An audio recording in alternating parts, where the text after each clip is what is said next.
तर त्यासाठीच आज आपण एकदम असा स्पर्धा परीक्षेत दांडगा अनुभव असणारे माननीय श्री निलेश एकाळे पाटील सर, तुम्ही त्यांचे ज्या एक्झाम्स आहेत त्या जर तुम्ही एकदा बघितल्या, की ग्रुप सी असू दे किंवा ग्रुप बी असू दे, ग्रुप ए मध्ये राज्यसेवा असू दे, वनसेवा असू दे, त्यानंतर आपली कृषी सेवा असू देत, प्रत्येक एक्झाम मध्ये सरांना यश मिळालेलं आहे. तर मी हँड ओव्हर करते पोडियम सरांना, की सरांनी म्हणजे स्टुडंट्सला मार्गदर्शन करावं म्हणून.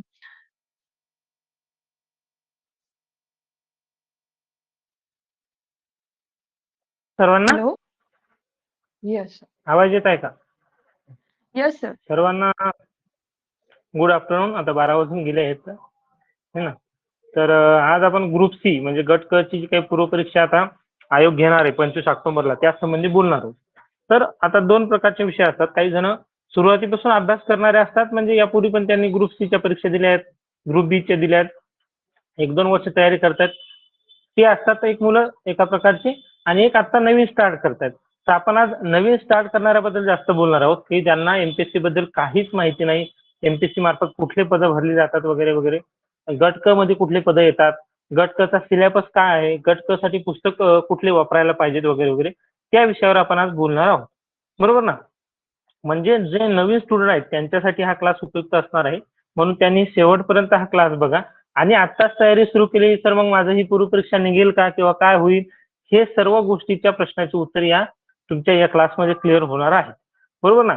म्हणजे काय असतं की आपल्याला भीती असते की आपण आत्ताच तर अभ्यास सुरू केलाय, म्हणजे आपण ती परीक्षा पास होऊ की नाही होऊ.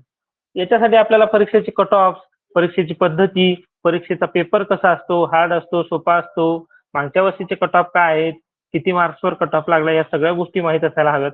त्याबद्दल आपण याच्यात डिस्कशन करणार आहोत. ठीक आहे. आता स्टार्ट करायचं का सर्वांनी एकदा यस सांगा, म्हणजे आपण स्टार्ट करूया.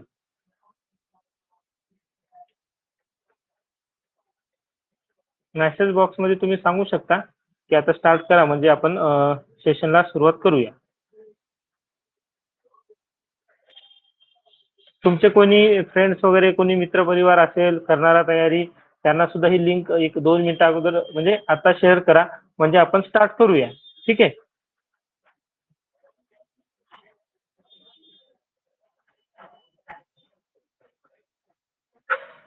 तर सुरुवातीला आपण गट क मध्ये पद कुठले वगैरे असतात ती पीपीटी मी तुम्हाला शेअर करतो. इथे स्क्रीनवरती पीपीटी तुम्हाला दिसेल, म्हणजे आपल्याला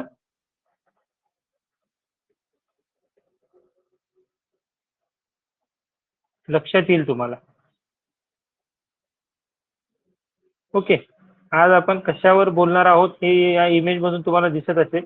आज आपण एमपीएससी ची ग्रुप सी ची परीक्षा आहे, आणि इतरही विषय आहेत जसे कृषी सेवकची एक्झाम यामध्ये ऍड होईल नाही होईल, परत युनिव्हर्सिटीची जी काही आकृती बंद तयार झालाय त्यात कुठले पद असतात वगैरे वगैरे, आपण युनिव्हर्सिटीचं सुद्धा याच्यात थोडंफार सांगू. पण युनिव्हर्सिटीसाठी एक स्पेशल लेक्चर ऑर्गनाईज करू, म्हणजे त्याच्याबद्दल आपल्याला JRA SRA वगैरे वगैरे त्याच्याबद्दलच बोलता येईल. ओके. तर माझा परिचय आता तुम्हाला जान्हवी मॅमनं करूनच दिलेला आहे, तरी मी सांगतो. माझं सिलेक्शन ऍग्री असिस्टंट म्हणून जी काही IBPS यांनी एक्झाम घेतली होती 2023 त्याच्यामध्ये झालंय. टॅक्स असिस्टंट 2023 ग्रुप सी ची जी काही एक्झाम तुम्ही देणार आहात आता एमपीएससी ची, त्याच्यामधून झालेलं आहे. ज्युनियर क्लर्क हीच एमपीएससी जी काही ग्रुप सी ची परीक्षा आहे त्याच्यामधून 2022 ला ज्युनियर क्लर्क झालोय, 23 ला पण झालोय.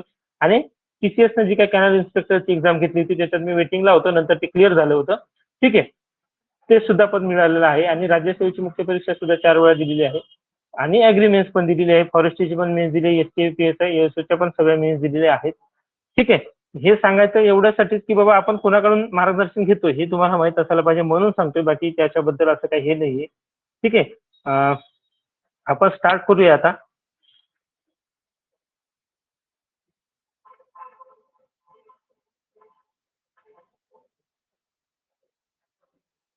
ठीक आहे.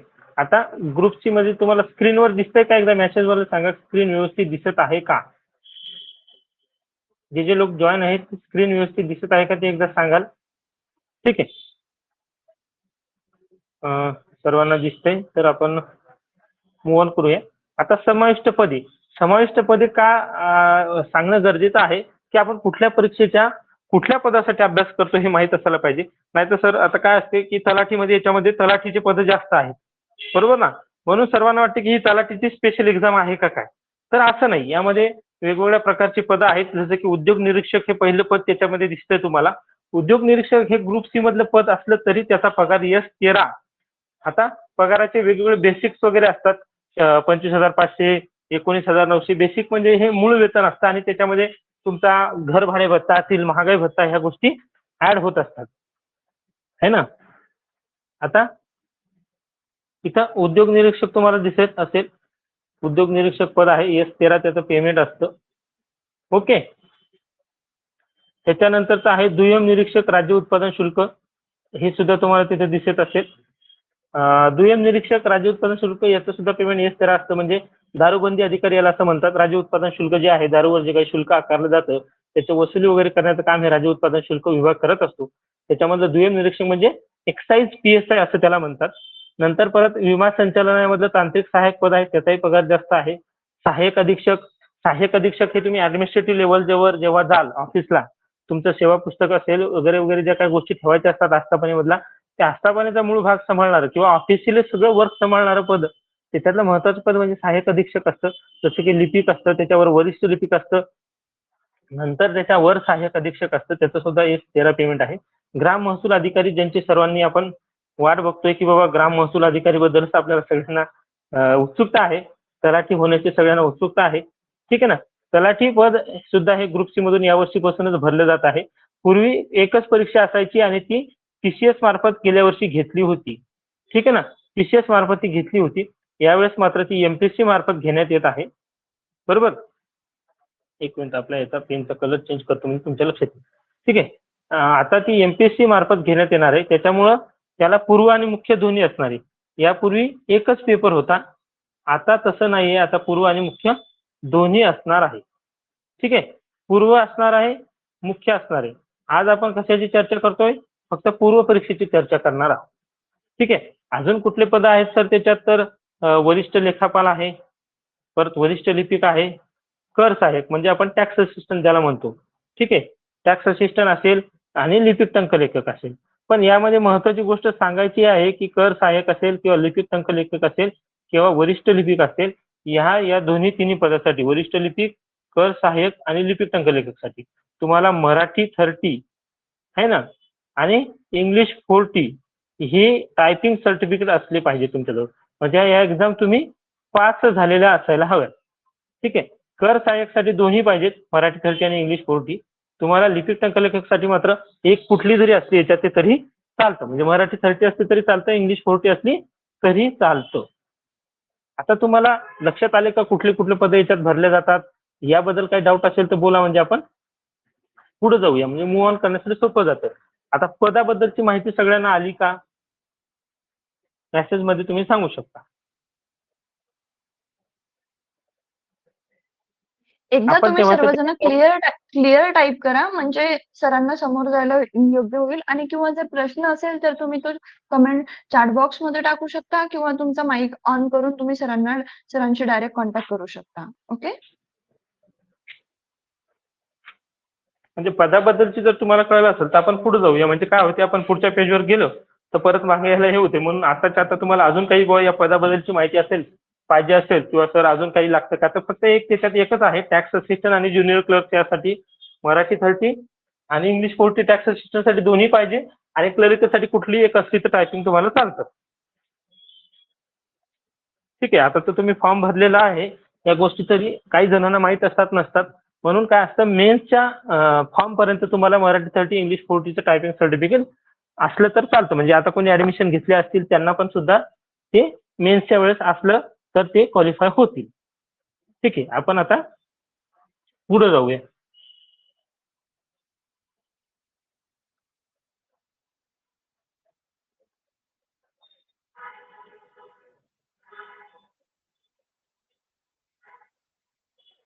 आता पुढची स्लाइड आहे परीक्षेचे टप्पे. आता आपण मेनली ही जी काही 25 ऑक्टोबरची परीक्षा होणार आहे, ठीक आहे ना, 25 ऑक्टोबरची परीक्षा त्याच्यावरच बोलणार आहोत. आणि आता महत्वाचा विषय सुरू झालेला आहे, परीक्षा पद्धती काय आहे, परीक्षा कशी आपण देणार आहोत, कसे सोडवणार आहोत पेपर, त्याच्याबद्दलचा. आता संयुक्त पूर्व परीक्षा असा हा शब्द का वापरला, तर तुम्ही म्हणाल की पूर्वपरीक्षेचा आहे. मग संयुक्त हा शब्द का वापरला? तर आपण जे आता यापूर्वीचे पद पाहिले त्याच्यासाठी म्हटलं की मी पद क्लिअर आहेत का? ठीक आहे ना. तलाठी असेल, तुमचं कर सहाय्यक असेल, राज्य उत्पादन शुल्काचा PSI असेल, विमा संचालकचा तांत्रिक सहाय्यक असेल, परत तुमचा इंडस्ट्रियल इन्स्पेक्टर असेल, वरिष्ठ लिपिक असेल, ह्या सर्व पदासाठी एकच पूर्वपरीक्षा असेल. म्हणजे वेगवेगळी पूर्वपरीक्षा नसणार आहे. 25 ऑक्टोबरला जी परीक्षा होईल त्या सर्व पदासाठी तुम्ही ती परीक्षा देणार आहात एकच. ठीक आहे. तर परीक्षेमध्ये काय असतं सर, तर 100 गुण असतात, 100 प्रश्न असतात आणि 1 तासाचा वेळ असतो. सर्वात महत्वाचा क्रुशियल पॉईंट काय आहे, सर्वांना सगळं येतं असं नाही की बाबा एखाद्याचा अभ्यास कमी असतो वगैरे, अभ्यास असतो, पण तो प्रश्न 100 प्रश्न एका तासात सोडवणं हा खूप मोठा टास्क असतो. खूप विद्यार्थी असे आहेत, खूप हुशार असतात, पण अटेम्प्टच होत नाही. म्हणजे 100 प्रश्न मुळात सोपं नाही आहे ते. है ना. एकच तासात मी तुम्हाला 100 प्रश्न सोडवणं हे काही सोपं नाही आहे. त्याच्यामुळं हा सर्वात महत्वाचा टास्क आहे आणि हा सर्वात शेवटी असतो. म्हणजे आपला अभ्यास-बिभ्यास वगैरे सगळं झाल्यानंतर आपल्याला पेपर द्यायचा आहे 25 ऑक्टोबरला. तरी आपण आज त्याच्याबद्दल याच्यासाठी महत्वाचं सांगतोय, की तुम्ही हळू वाचनाची सवय अशी लावा, की आपल्याला फास्ट वाचता आलं पाहिजे.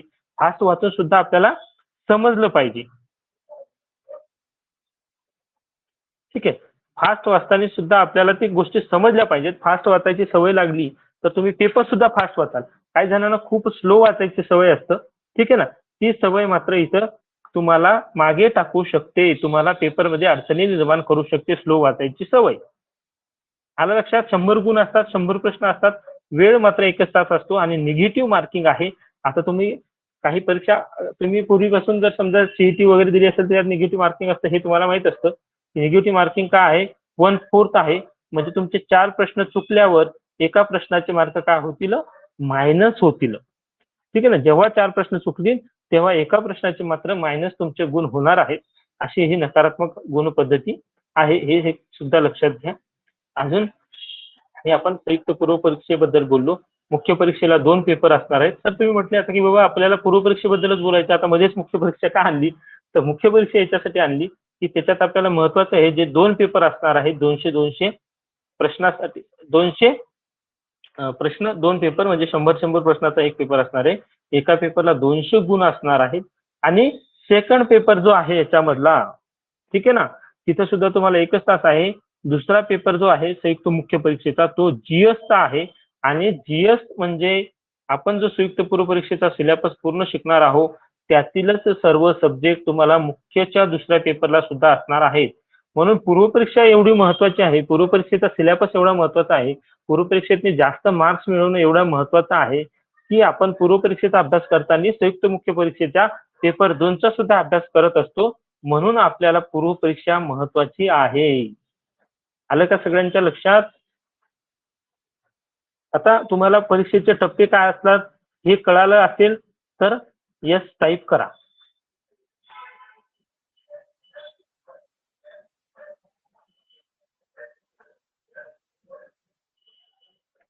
ठीक आहे. आता ॲग्री फील्ड ऑफिसर बँकर म्हणून एक आहे त्यांचा प्रश्न आहे. आता जी कृषी सेवक येईल त्याची पण ट्रिप 25 ऑक्टोबरमध्ये घेतली जाईल का? तर मुळात हा प्रश्न सगळा वेळेवर डिपेंड आहे. बरोबर ना? वेळ महत्वाची असते. आता 25 ऑक्टोबरची जी काही जाहिरात आली ती मागच्या महिन्यातली तिची फॉर्म वगैरे भरून झालेला आहे. तिच्या जाहिरातीमध्ये कुठल्या जागा आल्या असतील हे सुद्धा भरून झालेलं आहे. आता आपल्याला जर कृषी सेवकची अडायची असेल तर तुम्हाला आता 1-2-3 दिवसापूर्वीच्याच बातम्या माहीत असतील, की बाबा आपल्याला आकृतीबंध फायनल झालेला आहे. पण अजून त्याच्यावर सही झालेली नाही. ठीक आहे. आकृतीबंधाला मान्यता मिळाली. पण परत विविध संघटना जी आहे कृषी सहाय्यक संघटना असेल, मंडळ कृषी अधिकारी, तालुका कृषी अधिकारी किंवा इतर संघटना आहेत त्यांच्यावर त्यांनी थोडासा आक्षेप नोंदवला आहे, की बाबा फील्डची जी काही पदं आहेत ती तुम्ही का कमी करताय? त्याच्यामुळे तो आकृतीबंध अजूनही मंजूर झालेला नाही. त्याच्यावर अजून चर्चा डिस्कशन होण्याची शक्यता आहे. त्यानंतर तो आकृतीबंध मंजूर होईल. आकृतीबंध मंजूर झाल्यानंतर आता हे मी जागेबद्दल थोडंसं आपण PPTच्या थोडंसं दूर गेलोय, तरी महत्वाचं सांगतोय.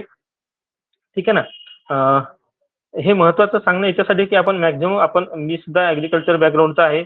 मॅडम सुद्धा आहेत आणि इतर आपण ही सर्व मॅक्झिमम ॲग्रीकल्चर बॅकग्राऊंडचे असाल म्हणूनच आपण याबद्दल चर्चा करतो. ठीक आहे.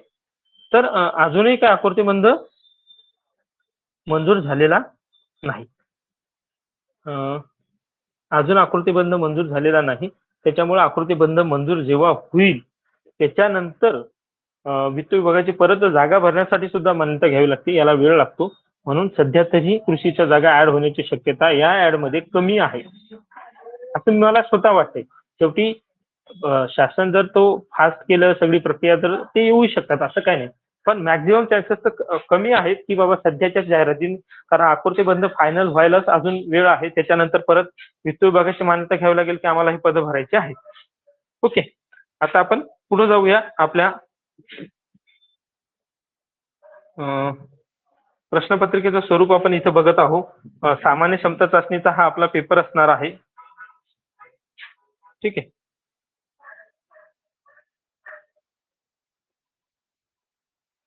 सामान्य क्षमता चाचणीचा हा पेपर असणार आहे आपला पूर्व परीक्षेचा. 100 प्रश्न असणार आहेत, एकूण गुण असणार आहेत 100. आणि महत्वाचं इथं लक्षात घ्या, दर्जा का महत्वाचा आहे, दर्जा परीक्षेचा कुठला आहे, तर इथं पदवीचा दर्जा दिलेला आहे. म्हणजे 10वी 12वी वगैरे असं काय आपण जे एक्झाम पास करून आलो तो दर्जा नाही, तर आपण पदवी जी केलेली आहे त्या पदवीचा जो दर्जा असतो तसा या परीक्षेचा हा दर्जा असणार आहे. आणि अजून एक की परीक्षा जी आहे, बरोबर ना, ती कुठल्या कुठल्या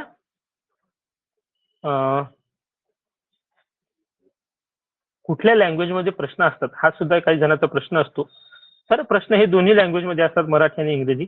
आता आपण ॲग्रिकल्चरमध्ये जे विद्यार्थी शिकत आहेत ते मुळात आता पहिले काय असायचं की मराठी बॅकग्राऊंड मधून जास्त आलेले असायचे, मराठी मीडियम वगैरे. आता इंग्लिश मीडियम पण आहेत, म्हणून ज्यांना असं वाटतं की बा माझं सर मला मराठी चांगले येत नाहीत वगैरे वगैरे, तर इंग्लिश मीडियम होतं वगैरे वगैरे, तर त्यांना सोपं आहे. इंग्लिशमध्ये पण प्रश्न असतात, असं काही नाही किंवा मराठीतच असतात. ठीक आहे, बाकी आपण चुकीच्या गुणाबद्दल तर बोललेलोच आहोत. ओके, आता काय असतं, आपण पुढे जाण्याच्या अगोदर मी थोडंसं तुम्हाला सांगतो प्रीचा कट ऑफ वगैरे कसा लागतो. आता समजा 1500 जागा आहेत, बरोबर. 1500 जागा आहेत तलाठीच्या, बरोबर. 1500 प्लस आहेत, आपण 1500 पकडू.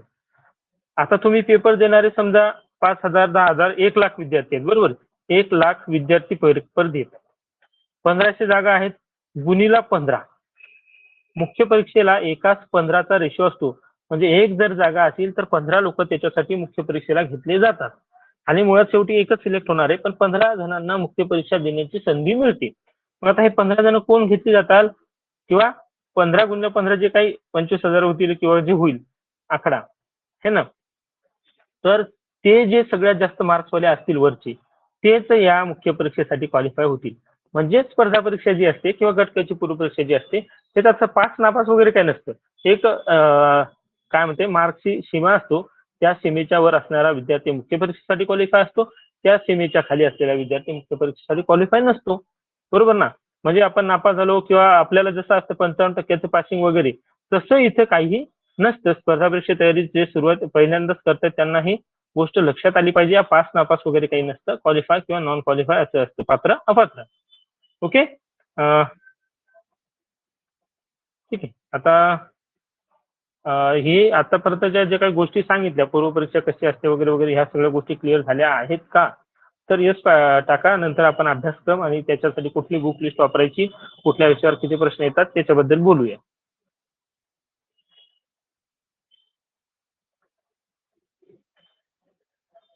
ठीक आहे, तर आता आपण यापूर्वी ज्या काही गोष्टी शिकल्या ते तुमच्या क्लिअर झालेल्या आहेत.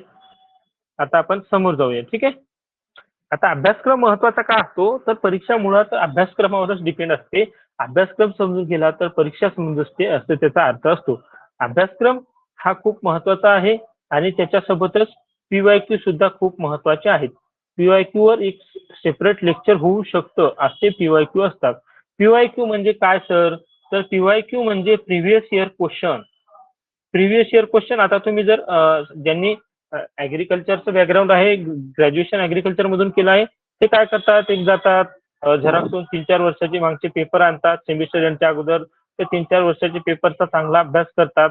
तसंच एमपीएससीनं आतापर्यंत ज्या काही परीक्षा घेतल्यात, बरोबर ना, एमपीएससीनं आतापर्यंत ज्या काही गुटच्या पूर्व परीक्षा घेतल्यात त्याचे पेपर आणायचे. त्या पेपरमध्ये काय प्रश्न विचारलेत, इतिहासाचे कुठले प्रश्न विचारलेत, भूगोलाचे कुठले प्रश्न विचारलेत, राज्यघटनेचे कुठले प्रश्न विचारलेत, इतिहासाचे काय आहेत, विज्ञानाचे काय आहेत, चालू घडामोडीचे काय आहेत, हे सुद्धा एक पीवायक्यूचं महत्व असतं.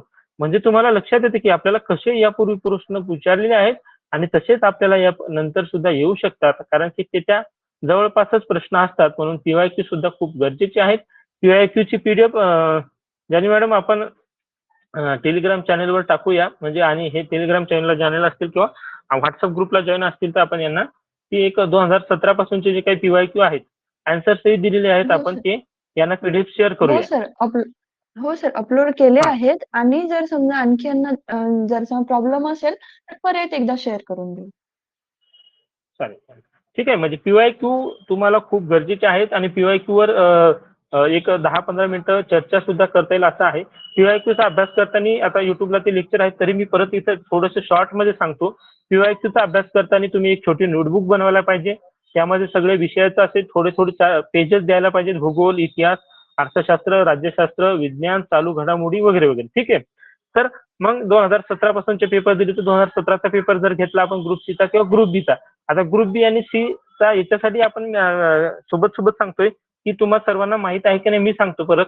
ग्रुप बी आणि सीचा पूर्वपरीक्षेचा आणि मुख्य परीक्षेचा सिलेबस सारखा आहे.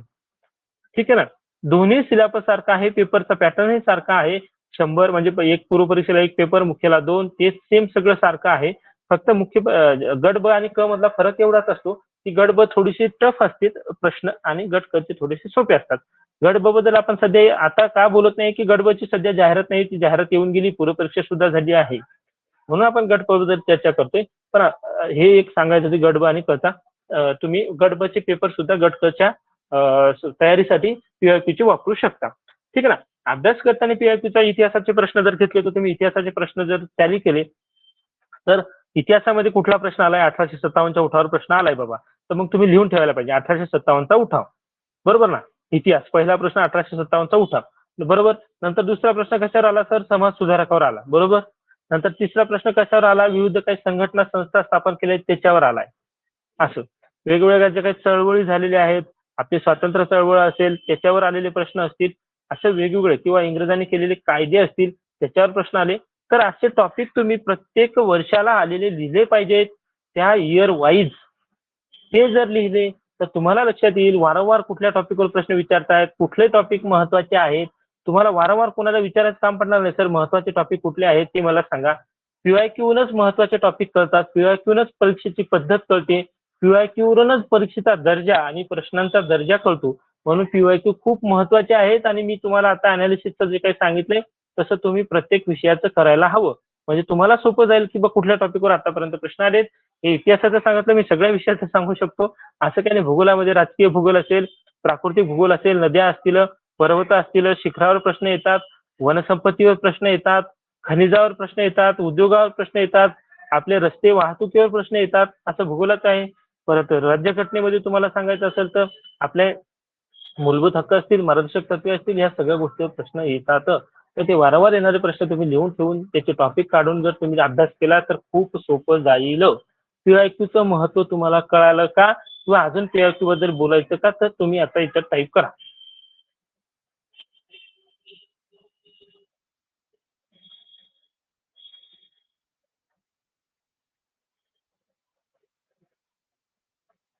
पीवायक्यू खूप महत्त्वाचे आहेत. पीवायक्यूच्या चॅनलला पीडीएफ वगैरे सगळं अपलोड करतो. तुम्ही व्हॉट्सअपलाही मेसेज करू शकता. आमचे नंबर आहेत सर्वांकडे. ठीक आहे. तर तुम्हाला ती पीडीएफ सगळ्यांना मिळेल. तर पीवायक्यूवर लक्ष द्या. तो कॉन्सन्ट्रेट एक 2-2.5 तासाचा वेळ वाटला तर नवीन आता तुम्ही स्टडी करत असाल तर पीवायक्यूला सुद्धा द्या. ओके. तर आपण आता समोर जाऊया. अभ्यासक्रमाबद्दल बोलूया. अभ्यासक्रम महत्त्वाचा आहे. अभ्यासक्रम समजल्याशिवाय परीक्षा समजत नाही. ठीक आहे ना. आपल्याला काय वाचायचं, काय अभ्यास आहे. आपण अभ्यास लहानपणी पण शिकलो असेल, की आपल्याला अभ्यास दिला असता तर तसा हा अभ्यास आहे. अभ्यासक्रम म्हणजे काय बाबा हे तू वाच. हे तुला टॉपिक आहे. आणि पीवायक्यू सांगतं, की या टॉपिक मधले याच टॉपिकवर जास्त प्रश्न विचारलेले आहेत. ठीक आहे ना. तर आपण आता अभ्यासक्रममध्ये पुढे जाऊया.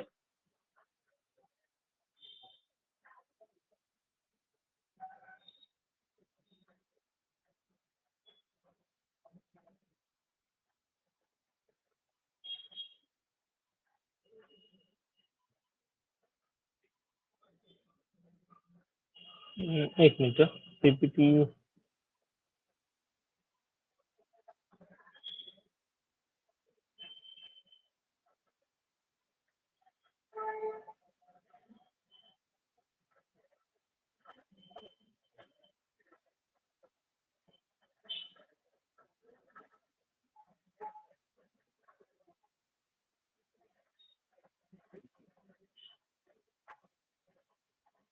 व्हिडिओ एकच मिनिट समोर जात नाही ती परत क्लिप उघडते एकदा. ठीक आहे.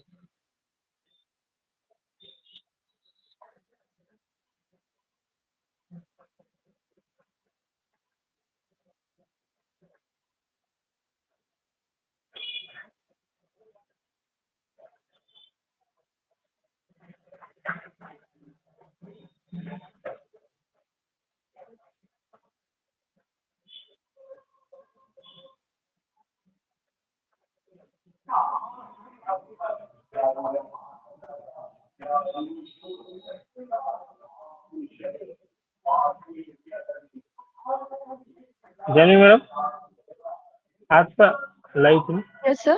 Yes sir. पीडीएफ तुमच्या त्यातून शेअर करता काय का इथून थोडंसं मोबाईलवर प्रॉब्लेम चालला हो हो चालेल. एकदा शेअर करा म्हणजे आपल्याला वेळ जाता येईल हो अभ्यासक्रमापासून.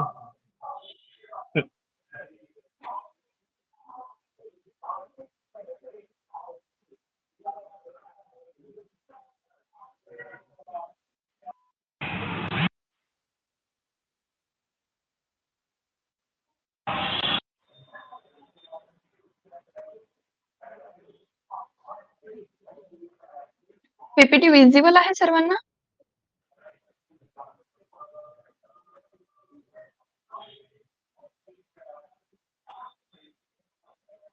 तर दिसत आहे तुम्हाला पीपीटी?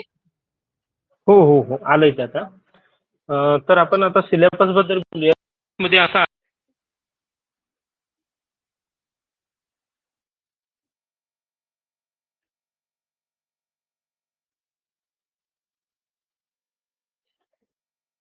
सर तुमचा आवाज नाही येत आहे.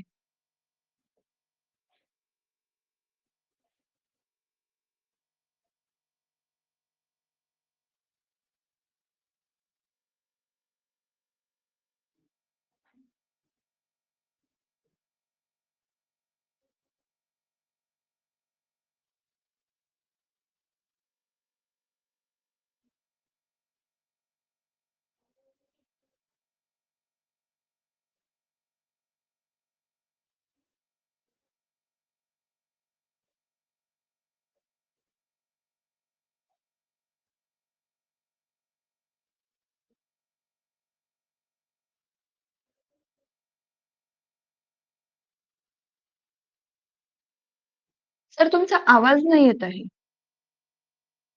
सर्वांना येत आहे आवाज?